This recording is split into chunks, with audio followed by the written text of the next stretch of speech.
Coucou tout le monde, bienvenue dans cette nouvelle vidéo. Aujourd'hui je vous propose un tutoriel pour réaliser un Mica Shift en pâte polymère et je me suis demandé si ça pouvait fonctionner avec de la pâte Cernit Glamour, donc j'ai essayé. Et en bonus je vous montre comment faire quand votre pâte est trop molle. Donc en effet quand vous achetez de la pâte neuve, et ça arrive surtout avec la marque Cernit je trouve, parfois elle est beaucoup trop molle pour être utilisée, c'est souvent quand il s'agit d'une nouvelle gamme, elles sortent trop vite des usines, elles sont impraticables.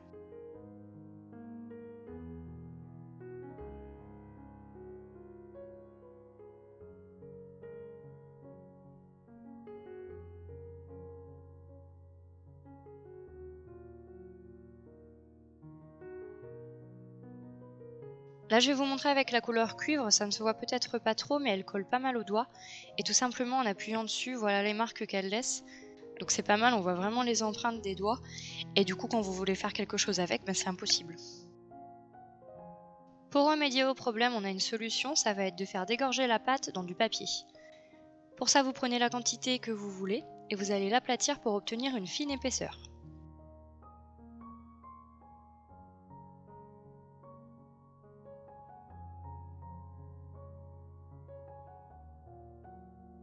J'ai commencé au rouleau et ensuite je l'ai passé dans ma machine à pâte, mais elle collait tellement que ça n'a pas été évident.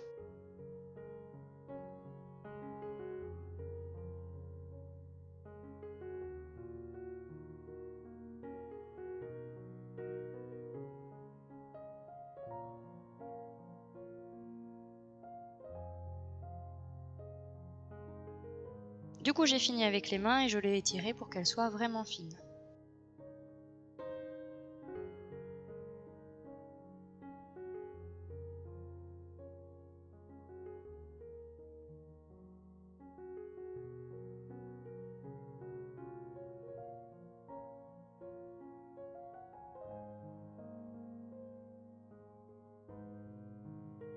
Ensuite j'ai pris 2 feuilles de papier à imprimante. Je les ai coupées en deux parce que ça me suffisait, mais si vous voulez le faire avec un pain complet, faites-le sur une feuille entière.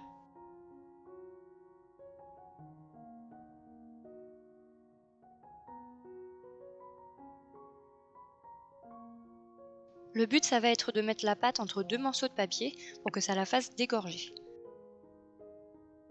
Donc vous la posez bien à plat sur une feuille.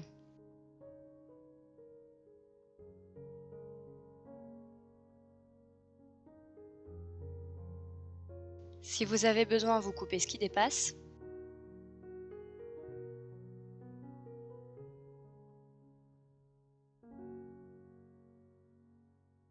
Et ensuite, vous la recouvrez d'une autre feuille. J'ai pris mon rouleau pour faire en sorte que les feuilles collent bien à la pâte, mais il ne faut pas appuyer trop fort, ça sert à rien. Et voilà, il n'y a plus qu'à mettre de côté pendant 15 minutes. Là j'ai fait pareil avec ma couleur hématite puisque je vais l'utiliser dans ce tutoriel.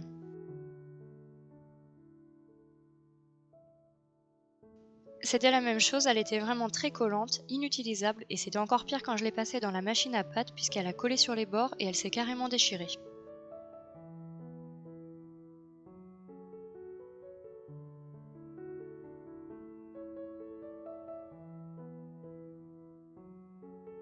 Alors je vous disais tout à l'heure d'attendre un quart d'heure avant de récupérer la pâte, mais c'est pas une minute près, vous pouvez la laisser moins longtemps si vous voulez. De même si à la sortie elle vous paraît encore trop molle, vous pouvez recommencer le processus avec des feuilles neuves. En fait, plus vous la laissez, plus elle va sécher et perdre en élasticité. Donc il faut quand même éviter de la laisser trop longtemps, sinon après ça risque d'être totalement le contraire de ce que vous aviez au départ, et elle sera trop sèche, trop dure, et elle craquera facilement.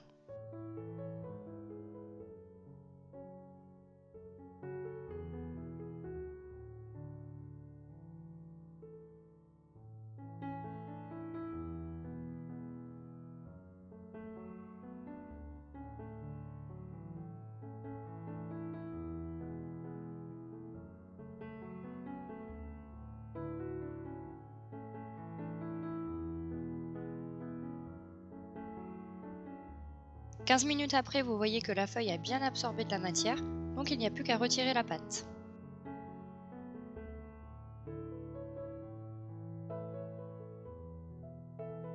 Vous pouvez vous servir d'une lame, ceci dit faites attention à vos doigts. La dernière fois j'ai failli me couper en plein tutoriel et ça m'arrive encore de temps en temps, même après plusieurs années de pratique.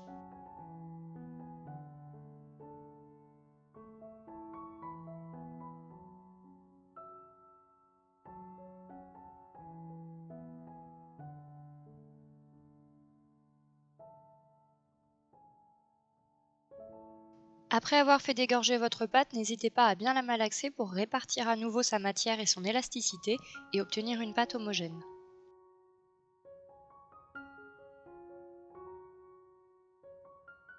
On va maintenant entamer le tutoriel du Mica Shift. Donc ça fonctionne avec des pâtes qui ont des micas, comme la Cernite Shiny ou encore la métallique, et ça vous permet d'obtenir une fois de plus un effet de profondeur alors que la pâte est plate. Et contrairement à la technique de Light on Magic, vous pouvez le faire avec une seule couleur de pâte. Pour que ça fonctionne, il va falloir aligner les micas à l'intérieur de la pâte. Tout simplement, il s'agit d'aplatir votre pâte, de la plier en deux et d'aplatir à nouveau, comme si vous vouliez faire un dégradé. Il faut le faire un certain nombre de fois pour que ce soit bien efficace et toujours dans le même sens. Moi j'ai dû le faire une vingtaine de fois et en plus comme ma bande de départ n'était pas très grande, en la passant à la machine autant de fois ça a permis de l'élargir et à la fois de la raccourcir.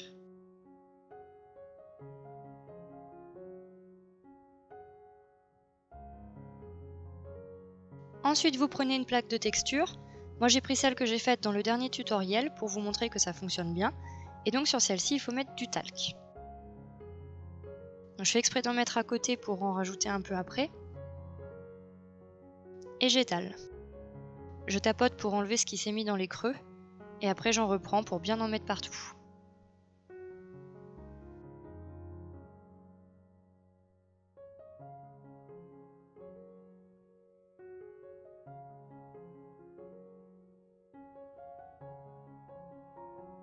Ensuite on pose la plaque sur la pâte et avec les mains et le rouleau on va appuyer dessus pour que le motif soit bien marqué dans la pâte. Et vous allez voir que quand je vais enlever la plaque on va voir son contour. C'est parce que quand on achète des plaques déjà faites en silicone par exemple, les motifs sont faits en relief, alors que moi je les ai dessinés dans la pâte et donc ils sont faits en profondeur. Maintenant il va falloir sortir les griffes parce qu'on va avoir besoin d'ongles pour enlever la plaque. Même s'il y a eu du talc dessus, c'est pas forcément évident à retirer, alors imaginez si on n'en avait pas mis. Mais vous voyez que rien n'a collé et que le motif est vraiment bien visible. On pourrait même presque laisser ça comme ça parce que ça fait vraiment sympa. Mais nous c'est pas le but, alors on va prendre une lame, souple de préférence, et on va scalper le relief.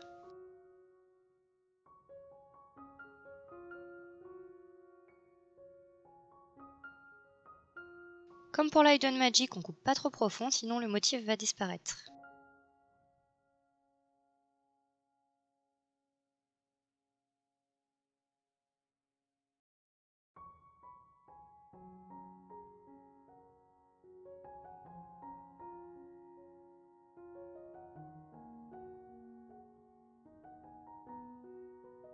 J'ai passé un petit coup de rouleau dessus et voilà ce que ça donne.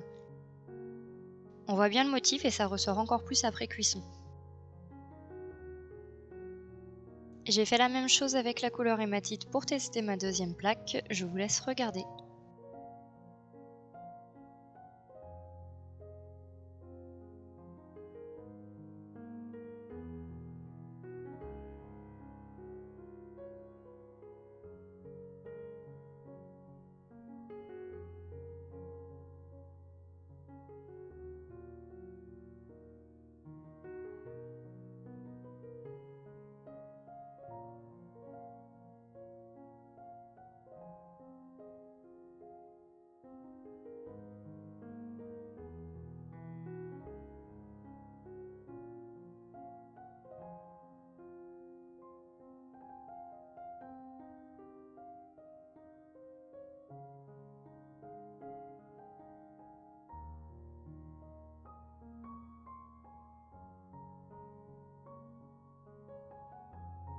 Voilà, une fois de plus, on voit bien tous les détails et c'est vraiment chouette.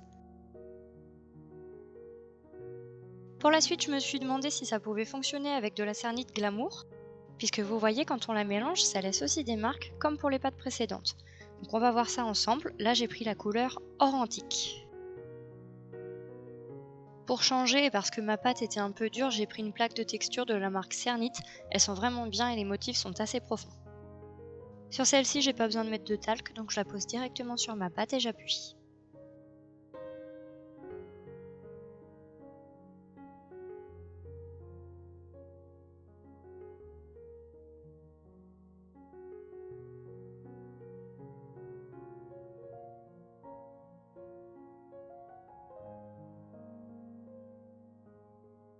passe à la découpe, est-ce que ça va fonctionner? Bon, si vous avez vu la miniature de la vidéo, vous savez déjà que oui.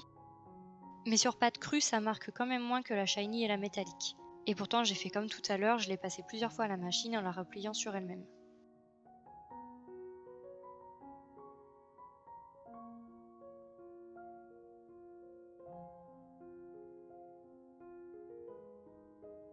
Donc voilà, vous voyez que l'effet est moins prononcé, même si on voit quand même les motifs. Faudrait voir ce que ça donne après cuisson, moi j'ai pas essayé.